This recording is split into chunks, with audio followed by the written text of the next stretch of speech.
The I'm narrative getting begins married, at the Jinhyuk! exact moment the glass fortress shatters. This is goodbye. PM on a Tuesday. Standing by the private elevator of a high-tech penthouse. I'm getting married, Jinhyuk! Cole, dressed not in her chef's This is whites, but in goodbye. elegant traveling clothes, meets the cold, piercing gaze of I'm she, getting the married, disruption Jinhyuk! keyword phrase that instantly inverted the power goodbye. dynamic. I'm getting married, this is goodbye. Welcome to Korean Mafia Love Tales, your ultimate destination for gripping stories of the Korean Mafia, underworld power, and forbidden interracial romance. Dive into thrilling Mafia tales filled with dangerous love, betrayal, obsession, and passion set in the dark and mysterious underworld. Our stories feature powerful Korean Mafia bosses, strong female leads, and intense romantic connections that cross cultures and boundaries. If you love Mafia romance, Korean drama vibes, billionaire love stories, and underworld tales, this channel is for you. Subscribe for weekly uploads of addictive Mafia stories, Korean underworld romance, love tales, and dramatic storytelling that will keep you hooked till the end. If you want to see how this story of the wedding goes, stay with me until the very end. And as we begin, hit that like button and tell me in the comments, have you been taken unaware before? The 43rd floor of the tower did not feel like a home. It felt like a clock, silent, expensive, and ticking with agonizing precision. Stood in the center of a kitchen that looked more like an operating theater than a place of nourishment, her reflection caught in the seamless brushed steel of the countertops. This was the glass fortress, a world of floor-to-ceiling windows and soundproof walls where the air always smelled faintly of expensive ozone and filtered rain. For months had navigated this space as a ghost. The rules of world were never spoken, yet they were absolute. Rule 1, silence was the only acceptable background noise. Rule 2, never initiate eye contact unless he was finished with a thought. Rule 3, his needs were to be anticipated, never requested. She watched him now through the open-plan dining area. Sat at the head of a mahogany table designed for 12, his silhouette sharp against the Seoul skyline. He was the controlled king of this domain, a man whose athletic frame always seemed coiled like a spring beneath his tailored black silk shirt. He didn't look up as she placed a bowl of the silk-smooth rice porridge he preferred when his meetings ran past midnight, exactly 2 inches from his right hand. The steam rose between them, a thin veil of warmth in the cold room. Felt the familiar weight of his presence, that intense, icy energy that usually kept her at a professional distance. She knew the exact tilt of his head that meant he wanted more tea, and the specific way he gripped his spoon that signaled a stressful day in the boardroom. In this fortress, she had become the ultimate observer, learning the map of his soul through the crumbs he left behind. Remained still, his piercing eyes fixed on a tablet displaying fluctuating market stocks, but his hand hesitated near the bowl. It was a microscopic glitch in his perfection, a momentary acknowledgement that she was there. To anyone else, it was nothing. It was the meaningful silence they had cultivated for 4 months. She pulled her hands into the pockets of her modest apron, her warm brown skin contrasting against the sterile white marble. For a long time, she had mistaken this proximity for intimacy. She had told herself that by being the only person allowed into his private sanctum, she was special. But as she looked at his rigid back, she realized she wasn't his partner or even his confidant. She was a high-end appliance, a permanent but invisible fixture of his life. The silence wasn't a bridge, it was a wall. And today, for the first time, felt the coldness of the glass beginning to bite. The shift began not with a loud argument, but with the absence of a scent. For 120 days, the penthouse had been perfumed with the earthy, toasted aroma of barley tea at precisely p.m. It was the unspoken signal that the workday had ended and the meaningful silence of the evening had begun. But on this Monday, the air remained sterile, smelling only of the cold, filtered rain from the ventilation system. Stood at the counter, her movements efficient but drained of their usual warmth. She prepared the dinner, a perfectly seared sea bass with wilted greens, but she did not add the extra sprig of thyme he liked, nor did she arrange the plate with the artistic flourish she usually reserved for his weary eyes. She was doing her job, but she was no longer doing the extra that had defined their domestic dance.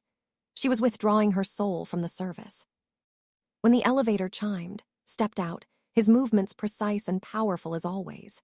He paused, his sharp jawline tightening as he instinctively inhaled the empty air. His intense eyes swept the kitchen, landing on who was calmly setting a single. Usually she would have his slippers waiting near the foyer and a steaming cup of tea ready for his hand. Today she simply nodded, a polite, professional gesture that didn't reach her eyes, and returned to the stove. "The tea?" he asked, his voice a low, gravelly rasp that vibrated through the quiet room. It was the first time he had initiated a request in weeks. "I didn't think you'd need it tonight," replied softly, her voice grounded and composed. She didn't look up to gauge his reaction. She didn't offer to make it now. She simply turned off the burner. Went still. To anyone else, he looked merely thoughtful, but saw the slight tension in his shoulders, the internal collapse of a man whose world of total control had just experienced its first hairline fracture. He was used to being the center of her gravity, the sun around which her quiet life revolved. By refusing to anticipate him, she had effectively knocked him out of his orbit. He walked to the table, his presence looming and cold, but for the first time, he seemed unsure of where to place his hands. The appropriate lines of their contract had been redrawn by her silence. Placed the plate before him and stepped back, maintaining a distance that felt like a chasm. She wasn't the invisible ghost tonight.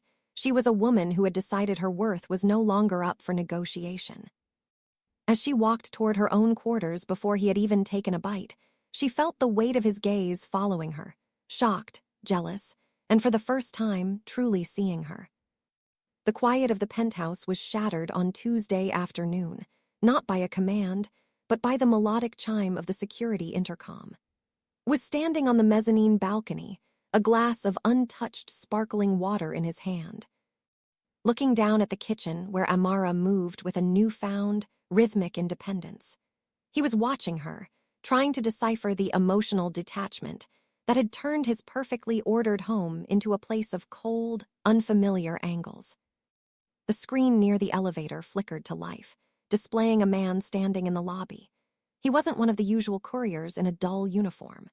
This man, Ethan Hayes, wore a tailored smart casual blazer and carried a smile that seemed to radiate a warmth the glass fortress had never known. In his arms was a massive, overflowing bouquet of deep crimson roses, the kind of visual proof of affection that Jinhyuk had always considered beneath a man of his status. "There's a delivery for Amara Cole." Ethan's voice rang through the speaker, confident and secure. Jinhyuk's grip tightened on the balcony railing, his sharp jawline locking as he went alarmingly still. He expected Amara to check with him, to look up for permission as she had for months. Instead, she wiped her hands on her apron and headed straight for the elevator with a light, knowing smile. From his vantage point, Jinhyuk watched the doors slide open. He saw the way Ethan's eyes lit up when they landed on her, a direct contrast to Jinhyuk's own cold, observant gaze. He watched as Ethan handed over the flowers, his hand lingering just a second too long on Amara's arm, a gesture of emotional availability that felt like a physical strike to Jinhyuk's chest. "They're beautiful, Ethan. Thank you." Amara's voice carried up to the mezzanine, clearer and more vibrant than when she spoke to her employer. Jinhyuk felt a surge of something he refused to name, a jealous internal collapse that threatened his precise composure. He was the king of this fortress, the man who owned the very air she breathed, yet he was relegated to a silent spectator, while another man offered her the comfort he had withheld. As the elevator doors closed and Amara turned back toward the kitchen, cradling the roses like a treasure, Jinhyuk realized the appropriate lines had not just been redrawn, they were being erased. She wasn't just the cook anymore. She was a woman with options, and for the first time in his life, the man with everything felt like he was standing on the edge of a devastating loss. The air in the Shinhwa boardroom was thick with the scent of expensive cologne and the pressurized silence of high-stakes negotiation. Across the polished obsidian table, the delegates from the European consortium watched Jinhyuk with predatory patience, waiting for the final nod on a $4 billion acquisition that would consolidate his power across 2 continents. It was the kind of moment Jinhyuk lived for, a strategic endgame where his commanding presence usually acted as a velvet hammer. But as the lead negotiator droned on about logistical synergies, Jinhyuk's intense eyes weren't on the projected data. Instead, they were fixed on the reflection in the dark glass of the window, seeing not the city's skyline, but the warm smile of Ethan Hayes from the day before. He kept visualizing the way the approachable man had looked in his lobby, secure, emotionally available, and holding those damn red roses. "Mr. Kang," the negotiator prompted, his voice laced with growing uncertainty. "The clause regarding the intellectual property transfer. You had concerns." Jinhyuk blinked, his sharp jawline tightening as he realized he hadn't heard a word of the last 5 minutes. For the first time in his career, the strategic thinker was compromised. He was the man who reads people instantly, yet he couldn't read the woman living in his own home. He was haunted by the memory of Amara's knowing smile as she accepted flowers from a rival who didn't need a billion-dollar portfolio to capture her attention. He tried to focus on the contract, but the legal jargon blurred. All he could see was the visual proof that Amara had options, that she was no longer the overlooked worker who lived for his silent approval. The internal collapse he had felt on the balcony was now a full-scale tremor in his professional life. "I need a moment," Jinhyuk rasped, his voice sounding foreign even to himself. The room went alarmingly still. His senior advisors exchanged panicked glances. Jinhyuk never asked for moments. He stood abruptly, his tall, athletic frame casting a long shadow over the table as he walked toward the window. He looked down at the street below, imagining Ethan Hayes waiting there, ready to take Amara away from the glass fortress he had built. In his pursuit of owning everything, he had forgotten that a heart cannot be acquired through a hostile takeover. By the time he turned back to the table to salvage the deal, the leverage had shifted. The untouchable king had shown a crack in his armor, and it was shaped exactly like the woman he had taken for granted. The heavy silence of the penthouse was broken not by the clatter of pans, but by the rhythmic click of heels against the marble floor. Jinhyuk was sitting in the living area, his tailored black shirt unbuttoned at the collar as he stared blankly at a legal brief he hadn't processed in an hour. He expected to see Amara in her usual modest apron, perhaps carrying a tray of the barley tea she had recently stopped making. Instead, a stranger stepped into the soft glow of the foyer. Amara had shed her overlooked worker persona entirely. She was dressed in a sleek midnight blue silk slip dress that skimmed her athletic frame, the deep color making her warm brown skin glow under the recessed lighting. Her natural curly hair, usually tied back in a functional bun for the kitchen, fell loose and voluminous around her shoulders. She looked elegant, composed, and entirely detached from the glass fortress she had inhabited for months. Jinhyuk went alarmingly still, his piercing eyes tracking her movement with a shock he couldn't mask. For 4 months, he had categorized her as a fixture of his convenience, a woman who existed solely within the appropriate lines of his service. Seeing her now, with minimal makeup highlighting her natural beauty and a knowing smile on her lips, he realized with a jolt of internal collapse that he had no idea who this woman was. "You're leaving," he said, his voice a low, commanding rasp that lacked its usual certainty. "I have plans, Jinhyuk," she replied calmly, checking her reflection in the polished steel of the elevator doors. She didn't ask if he had eaten. She didn't check if he needed anything for the morning. She was a woman who had found her worth and was finally choosing herself over his rigid routine. The air between them crackled with a new kind of tension, one that wasn't born of professional silence, but of a man realizing he was taking someone for granted just as they were slipping away. Jinhyuk watched her. His intense eyes, filled with a burgeoning jealousy he didn't know how to voice. He wanted to demand where she was going, to use his authority to keep her within these walls, but he realized his power ended where her self-respect began. As the elevator doors slid open and she stepped inside without a backward glance, the controlled king was left standing in a sprawling, empty palace, realizing that the most valuable thing in his home was someone he had never truly bothered to meet. The clock on the kitchen wall ticked with a cold, metallic finality as Jinhyuk stood by the marble island, his tall, athletic frame casting a long, imposing shadow. He had spent the last hour watching the front door, his internal state a mess of jealousy and shock that he refused to name. When Amara finally returned, looking radiant and entirely detached from his control, He felt the desperate urge to reestablish the appropriate lines of their dynamic. "Amara," he began, his voice dropping into the low, commanding rasp he used to terminate board meetings. He didn't look at her, instead focusing on a stack of files he had placed on the counter. "The European delegates are coming for an early breakfast tomorrow. I need a full traditional spread prepared tonight. You'll need to work through the evening." "I can't do that, Jinhyuk," she said softly, her voice steady and devoid of the performance of submission. "Amara," he began, his voice dropping into the low, commanding rasp he used to terminate board meetings. He didn't look at her, instead focusing on a stack of files he had placed on the counter.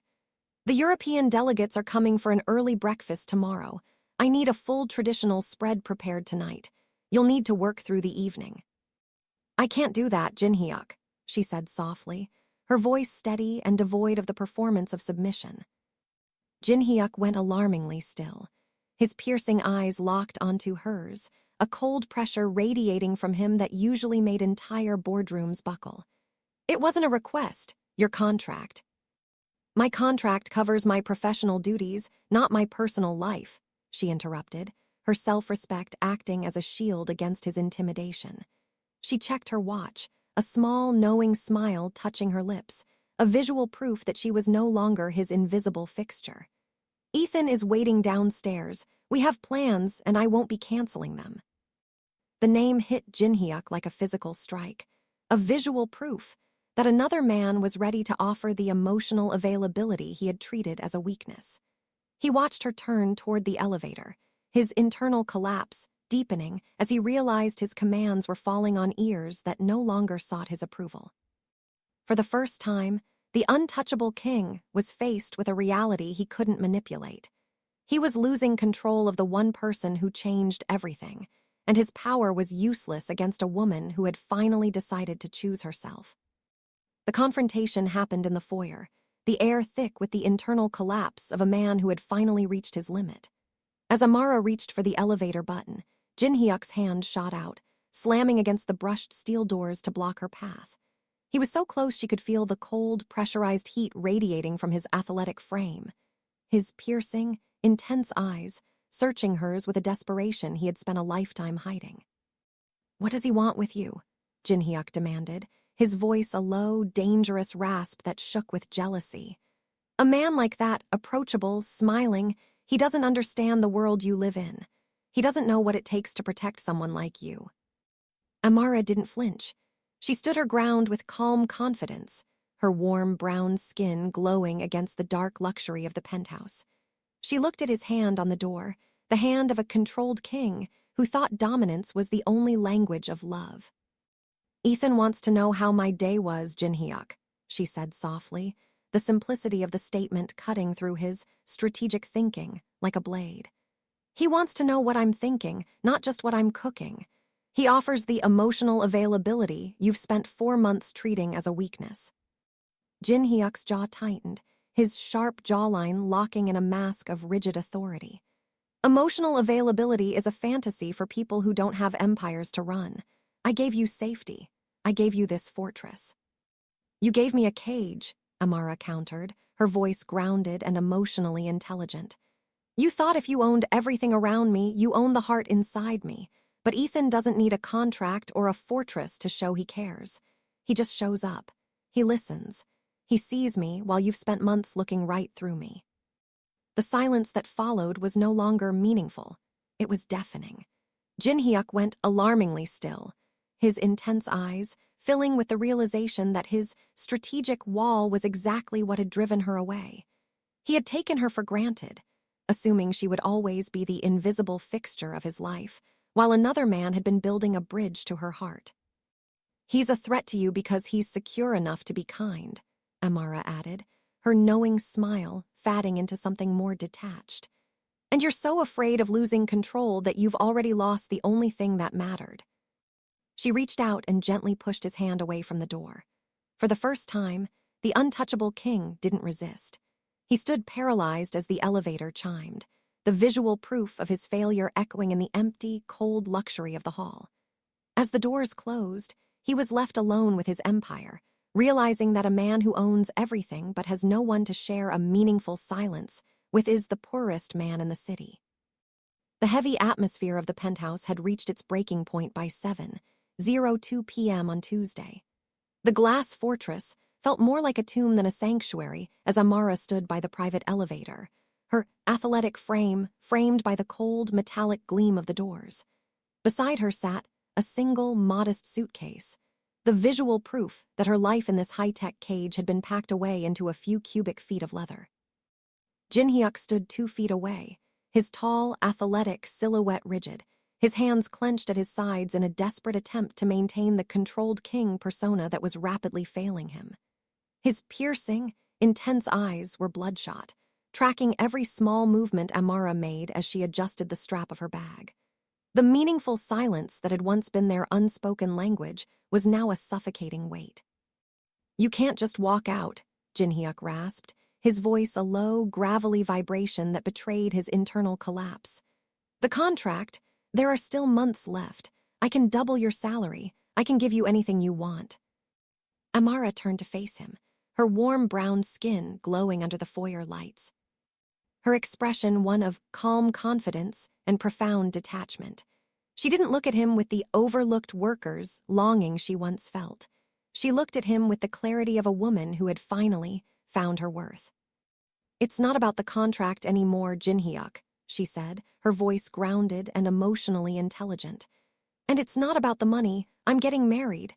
This is goodbye." The words hit Jinhyuk like a physical blow, causing him to go alarmingly still. The untouchable king felt his world of dominance and obedience crumble at the mention of a union he could not buy or break. He thought of Ethan Hayes, the approachable man with the warm smile who had offered her the emotional availability Jinhyuk had treated as a weakness. "Married," he whispered, the word tasting like ash. "To him." "To a man who sees me," Amara replied, her knowing smile soft but final. She reached down and gripped the handle of her suitcase. The elevator chimed, the sound echoing through the sprawling, empty palace with the finality of a closing gavel. Jinhyuk watched as she stepped inside, the visual proof of his failure staring him in the face. For the first time in his life, the man who owns everything realized he was standing in a hollow empire, watching the only thing that ever mattered walk out the door. As the brushed steel panels slid shut, Amara didn't look back. She had decided to choose herself, leaving the dangerous CEO alone with the silence he had fought so hard to keep. The elevator doors began to slide shut, a silver curtain closing on the only warmth Jinhyuk had ever known. In that fraction of a second, the controlled king finally broke. Abandoning his precise movements, he lunged forward, his hand thrusting between the sensors to force the doors back open with a violent mechanical protest. Amara looked up, her calm, grounded expression finally flickering with surprise. Jinhyuk was breathing hard, his styled dark hair disheveled and his intense eyes stripped of their icy authority. He didn't look like a dangerous billionaire CEO anymore. He looked like a man standing amidst the internal collapse of his own making. "Wait," he rasped, the word cracking in his throat. He didn't order her back. He didn't mention the contract or the dominance and obedience he had demanded for months. Instead, he stepped into the small square of the elevator, effectively resigning from the throne of his glass fortress, to a vulnerable, raw whisper that admitted his repressed emotions. "I don't want an employee. I don't want someone who anticipates my needs because they're paid to do it." He reached out, his hand hovering near hers, not to grab, but to plead, as he finally dropped his guard. "I want you to stay because you're the only person who actually sees me, not the CEO, not the power, just me." Amara watched him, her expressive eyes searching the sharp jawline that was now trembling. The power inversion was complete. The man who owned half the city was begging a delivery girl to give him a reason to wake up in the morning. "You're asking me to be your equal?" she asked softly, her quiet confidence holding the moment steady. "I'm telling you that without you, this empire is just a cold, empty box," Jinhyuk replied, his piercing eyes filling with an authentic, grounded pain. "Stay, not as a worker, as the woman who owns the heart I was too afraid to show you." He was jealous, but not loud, his realization complete. He knew he was taking her for granted until the very second she said goodbye, and now he was willing to trade the untouchable crown for a chance to start over. Amara looked at her suitcase, then back at the man who had finally learned that love was not a hostile takeover. She didn't step out immediately, but she didn't press the button for the lobby either. The meaningful silence between them shifted, no longer a wall of glass, but a bridge built on the truth revealed. For the first time, the king had resigned, and in his place stood a man ready to earn the partnership he had nearly lost. Here is the end of the story. If the story moved you, click the like button, share, and subscribe.